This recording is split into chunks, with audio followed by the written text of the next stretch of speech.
আসসালামু আলাইকুম ভিউয়ার্স। আজকে আমি আপনাদেরকে যে টপিকটা নিয়ে আলোচনা করব সেটা হলো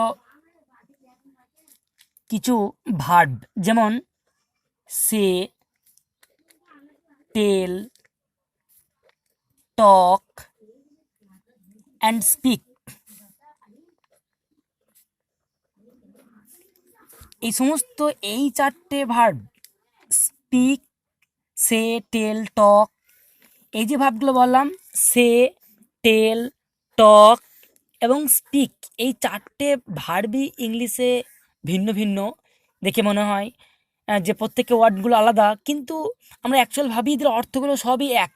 সবই ভাবি এদের প্রত্যেকের অর্থ হচ্ছে বলা বা কথা বলা, এই অর্থগুলো আমরা বুঝি। কিন্তু আমাদের জানতে হবে অবশ্যই যে ওয়ার্ডগুলো যদিও মিনিংগুলো ভাবি আমরা সবই এক, কিন্তু মোটেই এই ওয়ার্ডগুলোর প্রয়োগ কিন্তু এক জায়গায় নয়। যেহেতু এই ওয়ার্ডগুলোর অর্থ আমরা সবই বলি বলা বা কথা বলা, অ্যাকচুয়াল তাই কথা বলা বা বলাই বটে, কিন্তু এদের গঠনগত বা স্ট্রাকচারালি যখন সেন্টেন্সের দিকে ইনপুট করা হবে তখন এদের ব্যবহার কিন্তু আলাদা আলাদা জায়গায়, ডিফারেন্স জায়গায় এদের ইউজ করতে হয়। আজকে আমি প্রত্যেকটার ব্যবহার, সে, টেল, টক, স্পিক, এই চারটে ভার্বেরই ব্যবহার ভিন্ন ভিন্ন জায়গায় কীভাবে ইউজ করতে হয়, how to use in a sentence, আমি আজকে আপনাদেরকে বোঝাবো। আর যদি সম্পূর্ণ আমার চ্যানেলটা, আমার এই ভিডিওটা দেখেন আর দেখার পর যদি আপনাদের ভালো লাগে তাহলে আমার চ্যানেলটা অবশ্যই সাবস্ক্রাইব করবেন এবং একটা লাইক দিতে ভুলবেন না। আর আমার চ্যানেলটা বন্ধুদের মাঝে অবশ্যই শেয়ার করে দেবেন, কারণ এই ভিডিওটা খুবই একটা মূল্যবান ভিডিও, খুবই ভ্যালুয়েবল ভিডিও। আপনি বুঝতে পারবেন যে আমরা অহরহ সেন্টেন্সগুলো, আমরা কথাগুলো, এই ওয়ার্ডগুলো সেন্টেন্স আমরা কথা ইউজ করি ইংলিশে, কিন্তু আমরা ভুল জায়গায়, রং জায়গায় ইউজ করি। যেহেতু প্রত্যেকটা ওয়ার্ডকে দেখে মনে হয় বেঙ্গলি মিনিং সেম, কিন্তু বেঙ্গলি মিনিং সেম হলেও এদের কিন্তু ইনপুট সেন্টেন্সের মধ্যে এদের কিন্তু অবস্থান কিন্তু ভিন্ন ভিন্ন জায়গায়। আজকে আমি প্রথমে বোঝাবো যে ব্যবহারটা, সেটা হচ্ছে ফার্স্ট সে। আমরা সে কখন ইউজ করব? সে, সে মানে বলা, সে মিন্স বলা। আবার যদি বলি টেল, এই সে এবং টেল এই দুটোর মধ্যে, এদের মধ্যে কম্পেয়ার ওয়েতে আমি কিন্তু বোঝাবো যে সে আর টেলের মধ্যে কি ডিফারেন্স রয়েছে। What is the difference between say and tell? Tell মানেও বলা, কিন্তু সে মানেও বলা, কিন্তু এই বলার মধ্যে কিন্তু একটু ভ্যারিয়েন্টস আছে, এদের মধ্যে অবশ্যই কিছু কিছু ডিফারেন্স আছে। ফার্স্ট অফ অল আমি দেখে নেবো একটা সেন্টেন্সের মধ্যে কীভাবে সেকে ইউজ করা যায় এবং কীভাবে টেলকে ইউজ করা যায়। যেমন আমি একটা সেন্টেন্স লিখছি ফার্স্ট, যে I want two say, I want to say that I would like to be a teacher. To be a teacher. আমি একটা সেন্টেন্স লিখলাম, দেখুন এখানে কিন্তু সে ইউজ করলাম। আমি যে I want to say that I would like to be a teacher, আমি বলতে চাই যে আমি একজন শিক্ষক হতে চাই। এখানে আমি সে ইউজ করলাম, I want to say, I want মানে আমি চাই, টু সে মানে বলতে, দ্যাট মানে যে, I would like to be a teacher, আমি একজন শিক্ষক হতে চাই। এখানে একটা সেন্টেন্স আমি লিখে ফেললাম, কিন্তু এই সেন্টেন্সে সে কি ইউজ করেছি এবং সে কথার অর্থ হচ্ছে বলা, কিন্তু এখানে সে কে কেন ইউজ করলাম তার আমি অবশ্যই আপনাদের ব্যবহারটা বুঝিয়ে দিচ্ছি। আর তারপরে আমি আবার এই সের ইউজ করলাম, কিন্তু এবার ইউজ করবো টেলের ইউজ করবো, যে আই ওয়ান্ট, আমি একই সেন্টেন্স লিখছি, I want to tell you that I would like to be a teacher, I would like to be a teacher. দেখুন বন্ধুরা, আজকে আমি এখানে ব্যবহারটা সুন্দর করে পার্থক্য করে বুঝিয়ে দিচ্ছি। দেখুন যে একই সেন্টেন্স লিখলাম, একবার সে একবার টেল, কেন, ওয়াই, এদের কেন, মানে অবস্থানটা, সিচুয়েশনটা, এদের কখনো সে হচ্ছে কখনো টেল হচ্ছে। আমি এই জায়গায় সে কি ইউজ করতে পারবো না, এই জায়গায় আমি টেলকে ইউজ করতে পারবো না। এদের ব্যবহারগুলো কিন্তু অবশ্যই, অবস্থানগুলো আলাদা আলাদা জায়গায়। এখানে সে ইউজ করলাম এই জন্যই, এখানেও মানে বলা, আবার এখানেও মানেই বলা, কিন্তু দুটো অর্থই বাংলায় বলা বা প্রকাশ করা, এক্সপ্রেস করা, এগুলো অর্থ। কিন্তু কেন সে ইউজ করছি এবং কেন টেল ইউজ করছি আমি এই পার্থক্যটা একটু বুঝিয়ে দিচ্ছি। আমি যখন সে কি ইউজ করেছি তখন তারপরে কোনো অবজেক্টকে লাগাইনি, কোনো পার্সোনাল অবজেক্ট, এই পার্সোনাল অবজেক্টকে লাগাইনি, কিন্তু যখন আমি টেলকে ইউজ করেছি তখন আমি তারপর একটা অবজেক্টকে লাগিয়েছি, পার্সোনাল অবজেক্ট। অর্থাৎ যখন পার্সোনাল অবজেক্টকে লাগাবো তখন অবশ্যই আমাকে টেলকে ইউজ করতে হবে। যখন কোনো অবজেক্ট থাকবে না তখন সেকে ইউজ করব। এটাই হচ্ছে পার্থক্য, যে কখনো টেল কখনো সে। এর পার্থক্য যে এটাই, যখন সেকে ইউজ করছি তখন তারপরে কোনো পার্সোনাল অবজেক্ট নেই, কিন্তু যখন টেলকে ইউজ করছি তখন তারপরে অবশ্যই আমরা দেখতে পাচ্ছি ইউ একটা পার্সোনাল অবজেক্ট। আর তাই ইউ যেহেতু পার্সোনাল অবজেক্ট তাই আমাকে টেলকে ইউজ করতে হলো। সেকে আমি ইউজ করলাম না, তার কারণ তারপরে কোনো অবজেক্ট পার্সোনাল অবজেক্ট নেই, কিন্তু মিনিংটা কিন্তু সেম। আমি এই জায়গায় টেলকে ইউজ করতে পারবো না, এই জায়গায় আমি এক্সচেঞ্জ করে সেকে ইউজ করতে পারবো না। এই দুই জায়গায় যে ব্যবহারটা আমি বোঝাতে চাইলাম, আশা করছি আপনারা বুঝতে পেরেছেন যে আমি কেন সেকে ইউজ করছি, কেন টেলকে ইউজ করছি। সে মানেও বলা কিন্তু টেল মানেও বলা, কিন্তু পার্থক্য এখানেই ডিফারেন্স। যখন পার্সোনাল তারপরে অবজেক্ট থাকবে তখন সেই জায়গায় টেল, আর যখন অবজেক্ট থাকবে না তখন অবশ্যই সেকে ইউজ করতে হবে। অর্থাৎ সে আর টেল, আশা করছি আমরা বুঝতে পেরেছেন। আরও একটা ছোট্ট এক্সাম্পল দিয়ে বুঝিয়ে দিই, তাহলে আরও ভালোভাবে বুঝতে পারবেন। আমি বললাম যে আমাকে বলো, আমাকে একটা গল্প বলো। গল্পটা যদি বলি, বলো শুধু গল্পটা বলি, তাহলে সে আ স্টোরি। যখন বললাম সে আ স্টোরি তখন এরপরে কিন্তু আমি একটা পার্সোনাল অবজেক্ট নেই। সে আ স্টোরি তখন কিন্তু পার্সোনাল অবজেক্ট নেই, যেহেতু সেকে এই জন্য ইউজ করলাম, তারপরে কোনো পার্সোনাল অবজেক্ট নেই। কিন্তু এখানে যদি বলি যে টেল, তখন বলতে হবে টেল মি আ স্টোরি, আমাকে একটা গল্প বলো। আমি যখন বললাম যে মি কথাটা লাগালাম, এটা একটা অবজেক্ট, তখন আমাকে টেলকে ইউজ করতে হলো, কারণ টেলের পর একটা পার্সোনাল অবজেক্ট রয়েছে। এই টেলের পর যখন পার্সোনাল অবজেক্ট রয়েছে তখন আমাকে টেলকে ইউজ করলাম, যেহেতু পার্সোনাল অবজেক্ট আছে তাই আমি টেলকে ইউজ করলাম, কিন্তু যেখানে অবজেক্ট নেই তাই আমি সে ইউজ করলাম। যখন পার্সোনাল অবজেক্ট থাকবে না তখন সে, যখন পার্সোনাল অবজেক্ট থাকবে তখন টেল। আরও একটা ছোট এক্সাম্পল দিই। আমি বললাম আমি তোমাকে কিছু বলতে চাই, আমি তোমাকে কিছু বলতে চাই। I want to say something. আমি বললাম I want to say something, আমি কিছু বলতে চাই। আমি কিছু বলতে চাই, এখানে আমি সে কি ইউজ করলাম, যেহেতু এই সে এর পরে কোনো পার্সোনাল অবজেক্ট নেই। কিন্তু এই সেন্টেন্সটা আমি লিখছি ঘুরিয়ে, পুনরায় লিখছি, দেখুন আপনারা বুঝতে পারবেন যে কেন আমি আবার টেল ইউজ করবো। I want to tell, I want to tell you something, I want to tell you something, আমি আপনাকে কিছু একটা বলতে চাই।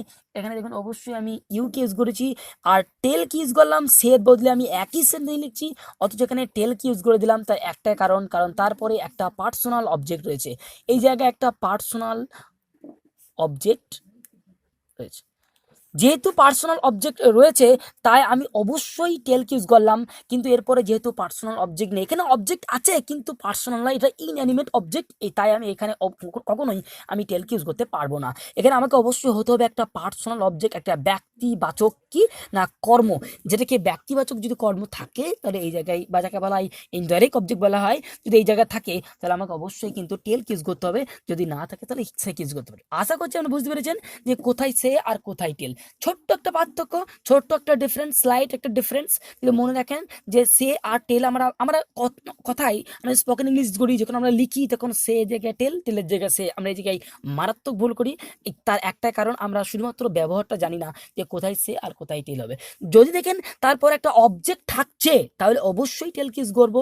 টেল মাস্ট বি ইউজড বিফোর আর direct object, before a personal object, but say is used, say আমি সবসময় সেকে ইউজ করবো, সেকে ব্যবহার করা যেতে পারে যখন যদি তারপরে কোনো পার্সোনাল অবজেক্ট না থাকে। এটা গেল সে আর টেলের মধ্যে ডিফারেন্স। এই সে আর টেলগুলো এবার আমি আপনাদেরকে বোঝাবো একটা টপিক, সেটা হচ্ছে স্পিক আর টক। স্পিক ভার্সেস টক, স্পিক ভার্সেস টক। কোথায় আমি স্পিক ইউজ করবো, কোথায় আমি টক ইউজ করবো। স্পিক মানে কথা বলা, কিন্তু টক মানে কথা বলা বা বলা। আমি দুটোই বাংলা বানিয়ে নিই, যে দুটোই মানে বলা বা কথা বলা, এই দুটোই কিন্তু কথা বলা। স্পিক বা টক, আমি দুটোই জানি, দুটোই কথা বলা, কিন্তু কোথায় টক ইউজ করবো, কোথায় স্পিক ইউজ করবো, এটাই হচ্ছে পার্থক্য। যখন জানবেন স্পিকের ব্যাপারটা বলে দিই, স্পিক কোথায় ব্যবহার করবো। স্পিক, স্পিক, স্পিক ইউজ হয় ফর্মালিটি বোঝাতে। ফর্মালিটি, যদি ফর্মালিটি বোঝাই, যদি এখানে কোনো রীতি সিদ্ধতা বোঝাই, যদি কোনো ভদ্র, যদি কোনো হায়ার হায়ার ক্লাস বা রেসপেক্টেবল, হায়ার ক্লাস বা রেসপেক্টেবল পার্সন। এই রেসপেক্টেবল পার্সন বা হায়ার ক্লাসকে বোঝাতে এই স্পিককে ব্যবহার করা যেতে পারে। স্পিককে শুধু তখনই ব্যবহার করব যদি হায়ার ক্লাস, কোনো উচ্চ শ্রেণী বা কোনো সম্মানীয় ব্যক্তি, এদের ক্ষেত্রে কথা বলা। এদের ক্ষেত্রে সবসময় ফর্মালিটি, যদি সেখানে ভদ্রতা, রীতিসিদ্ধতা ইউজ থাকে, প্রয়োগ থাকে, তাহলে স্পিক। একটা সেন্টেন্স মধ্যে বোঝাই, তাহলে আপনারা খুব ভালোভাবে বুঝতে পারবেন। আমি বললাম I am speaking, I am speaking with my boss, with my boss. আমি আমার বসের সাথে কথা বলছি। বস মানে আমরা জানি, আমরা যেখানে কোনো কোম্পানির আন্ডারে বা আমরা অনার, যে ওনাকে বস বলা যেতে পারে, বাড়ি মালিক boss. I am speaking with my boss. এখানে দেখুন আমি বস ইউজ করলাম, যেহেতু ওর রেসপেক্টেবল, খুব হায়ার ক্লাস পার্সন, তাই আমি এখানে স্পিক ইউজ করলাম। আমি কিন্তু এখানে টক ইউজ করতে পারবো না, যেহেতু এই বস মানে রেসপেক্টেবল পার্সন বা বস মানে হায়ার ক্লাস অর্থাৎ উচ্চ শ্রেণী, কোন একটা অ্যারিস্টোক্রেটিক পার্সনকে এখানে ইউজ করা হচ্ছে, মডিফাই করা হচ্ছে। তাই অবশ্যই এখানে স্পিক কি ইউজ করা যেতে পারে, করা যাবে বা করতে হবে, কিন্তু কখনো এখানে টক কি ইউজ করা যাবে না। আমরা টক কখন ইউজ করবো, কিন্তু এই জায়গাটা মনে রাখবেন, এই স্পিকের সঙ্গে উইথ হয়, আবার স্পিকের সঙ্গে কিন্তু টু হয়। আমি যদি বলি I am speaking to my boss, এটাও অ্যাপ্রোপ্রিয়েট। আবার আমি যদি বলি I am speaking with my boss, এটাও অ্যাপ্রোপ্রিয়েট। একটা হচ্ছে আমেরিকান আর একটা হচ্ছে ব্রিটিশ। যখন আমরা উইথ কিস করবো তখন সেটা হচ্ছে আমেরিকান, কিন্তু যদি বলি to I am speaking to my boss, এটাও অ্যাপ্রোপ্রিয়েট, তখন হচ্ছে ব্রিটিশ। কখনো টু কখনো উইথ, এটা কিন্তু ফ্যাক্ট না, এক্ষেত্রে টু হতে পারে, উইথ হতে পারে। কিন্তু যদি টু হয় তাহলে ব্রিটিশ, যদি উইথ হয় তাহলে American.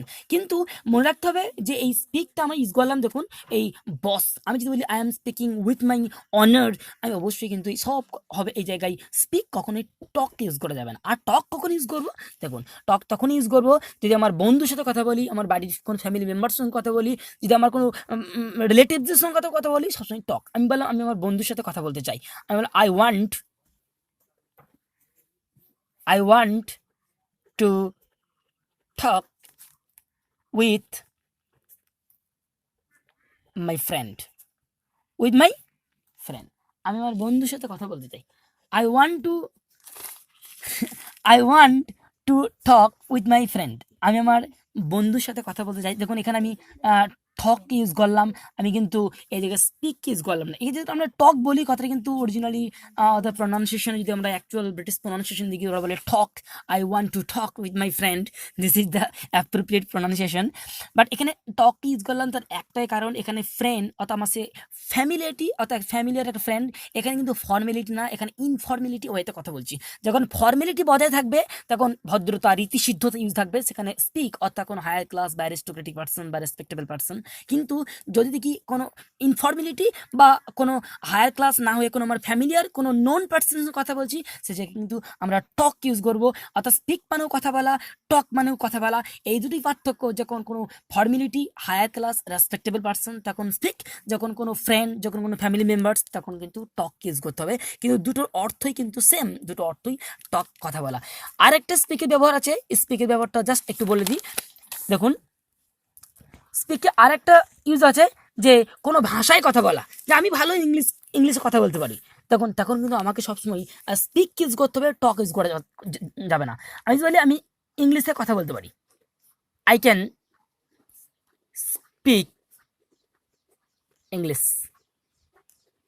I can speak English. এখানে কিন্তু আমি কখনোই টককে ইউজ করা যেতে পারে না। আমি জানলাম যে স্পিকের একটা ব্যবহার আছে, higher class, respectable person, aristocratic person, এগুলো বোঝালে সবসময় স্পিক ইউজ করা যাবে। স্পিক টু মাই বক্স, যেমন আমি বললাম যে I want to speak with my honour, এগুলো স্পিক। কিন্তু স্পিকের ওই 1 নম্বর ব্যবহারটা ছাড়াও আরও একটা 2 নম্বর ইউজ রয়েছে। সেই 2 নম্বর ব্যবহারটা হচ্ছে, আমাকে মনে রাখতে হবে, কোনো ভাষায় কথা বলতে চাইছি, সেটা হচ্ছে speak.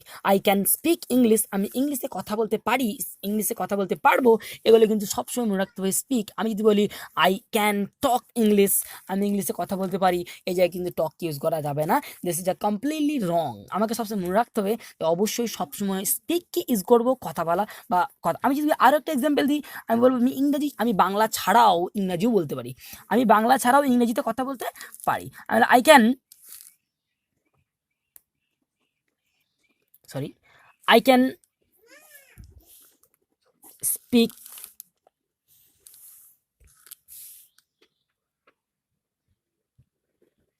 English. I can speak English besides Bengali. একটা সেন্টেন্স নিলাম, দেখুন যে I can speak English besides Bengali, আমি ইংরাজিতে কথা বলতে পারবো বিসাইডস বেঙ্গলি, বাংলা ছাড়াও আমি ইংলিশে কথা বলতে পারবো। দেখুন এখানে আমি স্পিক ইউজ করলাম, আমি টককে ইউজ করতে পারবো না, কারণ আমি আগেই বলে দিয়েছি যে কোনো ভাষায় কথা বলা সেক্ষেত্রে স্পিক কখনোই টককে ইউজ করা যাবে না। আর একটা এখানে আমি বিসাইডস দেখলাম বোঝানোর জন্য, দেখুন এখানে ইউজ করেছি বিসাইডস। এই বিসাইডস আর বিসাইডে একটু পার্থক্য বলে দিই, তাহলে বুঝতে পারবেন যে কেন আমরা বিসাইড আর বিসাইডস একটু, এটা অন্য একটা প্রিপোজিশনের চ্যাপ্টার আমি ইনশাল্লাহ পরে আলোচনা করবো। এবং এখানে আলোচনা আছে যে বিসাইডস, আমি বিসাইড আর বিসাইডসের পার্থক্য বুঝতে পারবো। তখন বিসাইড মানে হচ্ছে পাশে, কিন্তু বিসাইডস মানে হচ্ছে ছাড়াও। একটা ছাড়াও যখন আনুষঙ্গিক আরও একটা যখন আমরা জানি বলি তখন কিন্তু বিসাইডস। যেমন আই ক্যান স্পিক ইংলিশ, আমি ইংরেজিতে কথা বলতে পারবো বিসাইডস বেঙ্গলি, মানে বাংলা ছাড়াও, মানে বাংলা বাদ দিয়েও, বাংলা ব্যতি রেখে আমি ইংলিশে কথা বলতে পারবো। এটা হচ্ছে বিসাইডস, কিন্তু বিসাইড মানে পাশে। যেমন আমার বন্ধু আমার পাশে বসে পড়লো, my friend sat down beside me, এক্ষেত্রে কিন্তু বিসাইড হতে পারে যে বিসাইড মানে হচ্ছে পাশে, আর বিসাইডস মানে হচ্ছে ছাড়াও বা ব্যতিরেকে। আশা করছি আমরা অবশ্যই বুঝতে পেরেছেন আমার ভিডিওটা। যদি আমার ভিডিওটা ভালো লাগে তাহলে অবশ্যই আমার চ্যানেলটিকে সাবস্ক্রাইব করবেন এবং লাইক দিতে ভুলবেন না। আর যত পারবেন এই চ্যানেলটিকে আমার একটু শেয়ার করে দেবেন, যাতে এই চ্যানেলের মানে সাবস্ক্রাইব আরও বাড়ে। আর আমি চাইবো ইনশাল্লাহ পরবর্তীকালে আরও এরকম কিছু কিছু পাজল, কিছু কিছু রিডল, যে আমরা জানি একই ওয়ার্ড ইংলিশের কিন্তু সবই বাংলা মানে সেম, এরকম আরও কিছু কিছু ভিডিও আমাদের সামনে আনবো পরবর্তীকালে ইনশাল্লাহ। ভিডিওটা এই পর্যন্তই।